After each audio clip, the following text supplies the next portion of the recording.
युवा उत्कर्ष साहित्य मंच आदरणीय कौन लिया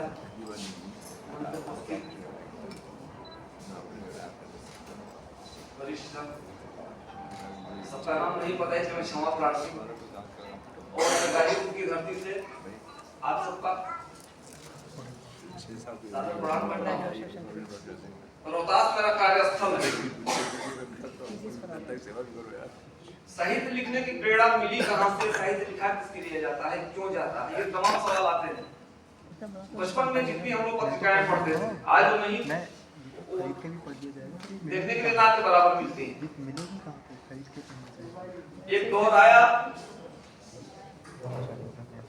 जब गांव के भैंस चराने वाला भी दोपहर में किसी पेड़ के नीचे बैठ के किताबें पढ़ता था। हमने वो दौर देखा है। जब युवा हुए तो जाने वो लोग कहाँ गए, जाने वो किताबें कहाँ गई। उस चीज को बार बार कोसने से हासिल होने वाला कुछ नहीं था। सोशल मीडिया का दौर आया, एक बार फिर से लोग पढ़ने के प्रेरित हुए। मैं भी सोशल मीडिया से ही निकला हुआ। शुरू में लोगों के तंज सुनने को मिलते हैं, उपहास सुनने को मिलते हैं। क्या होता है लिखने से? लिखने से क्या मिलता है? हमने कहा पैसे से क्या मिलता है? आपका पेट भर जाएगा लेकिन आपकी आत्मा कभी तृप्त नहीं होगी।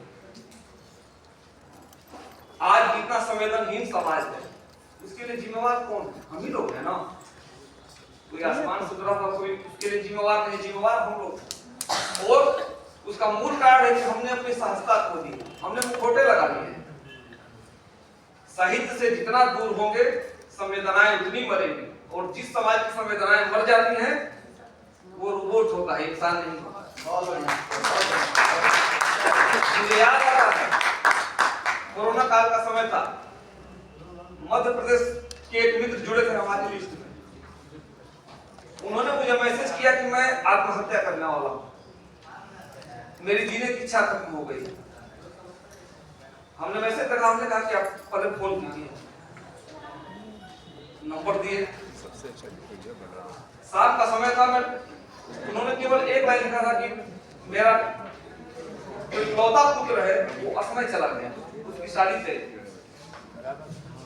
अब जीने का कोई मतलब हमारे लिए नहीं है।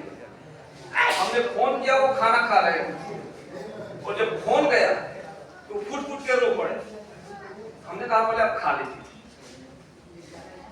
फिर आधे घंटे के बाद मैंने फोन किया, उनसे लंबी बात थी। उन्होंने कहा कि आप हमारे लिए कुछ लिखिए, आप कुछ ऐसा लिखिए कि मेरे मन को संबल मिले। नहीं तो बीवी का भी रो के बुरा हाल है। 10 दिन बाद बेटे की शादी थी और बेटा मर गया कोरोना में, जो दूसरी बात। मैंने उनके लिए लगातार 3 लेख लिखे।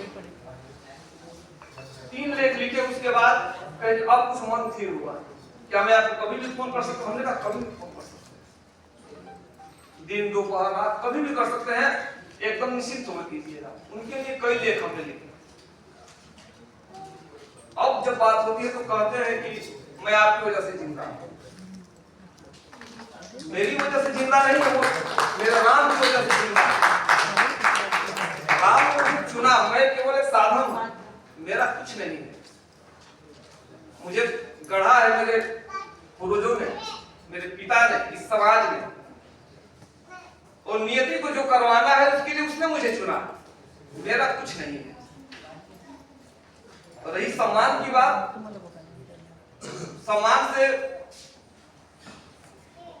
लोग कहते हैं कद बढ़ता है, कद नहीं बढ़ता है, जिम्मेवारियां बढ़ती हैं। ये प्रेरणा देती है चीजें। मैं बैद्यनाथ धाम गया हूँ, 8 साल गया हूँ, पैदल यात्रा किया हूँ 105 किलोमीटर।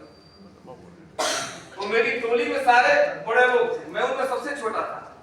तो मैं कहा था कि 40 किलोमीटर नंगे पांव मैं घिसट घिसट के चलता था। तो एक गुरु जी थे, वो कहे कि ठीक है, इस बच्चे में समस्या है, इसको मुझे दे दो, बाकी लोग आगे जाओ। वो पूरे रास्ते मेरी पीठ थपथपाते रहते थे, तो सबसे आगे रहो, सबसे आगे रहो। और सचमुच में सबसे आगे गए। तो ये जो सम्मान यात्राएं होती हैं, जो सम्मान होते हैं, ये जिम्मेवारियों का एहसास कराते हैं। आपको और ध्यानमग्न होना पड़ेगा, अपने लेखन के प्रति और गंभीर होना पड़ेगा। जिस दिन आपको 10 लोग पढ़ते हैं आप कुछ भी लिख के निकल जाते हैं, लेकिन जिस दिन आपको 10,000 लोग पढ़ते हैं उस दिन आपको सोच समझ के लिखना होता है, तो समाज के लिए लिखना होता है और इसी में लेखन लिखा सकता है। एक बार फिर मैं आप सबको सादर प्रणाम करता हूं।